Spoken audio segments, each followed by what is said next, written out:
আমরা রাজু সাউন্ড এনেছিলাম, গত দুদিন ধরে কম্পিটিশান হয়েছে। কম্পিটিশানে খুশি হয়ে আমরা গণেশদার হাতে ট্রফিটা তুলে দিচ্ছি।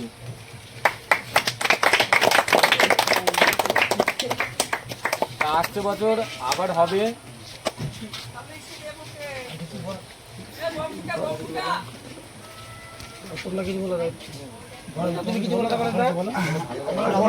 আনার পরে এখানে আমাদের বড়দা আছে, নেপালদা আছে, ঠিক আছে, এরা ব্যবহার ভালো, ঠিক আছে, খুবই ভালো, এরা খুব ভালো ছেলেরা, ঠিক আছে। এরা আবার চাইছে যেন পরে ওরা খাওয়ার জন্য আসতে পারি।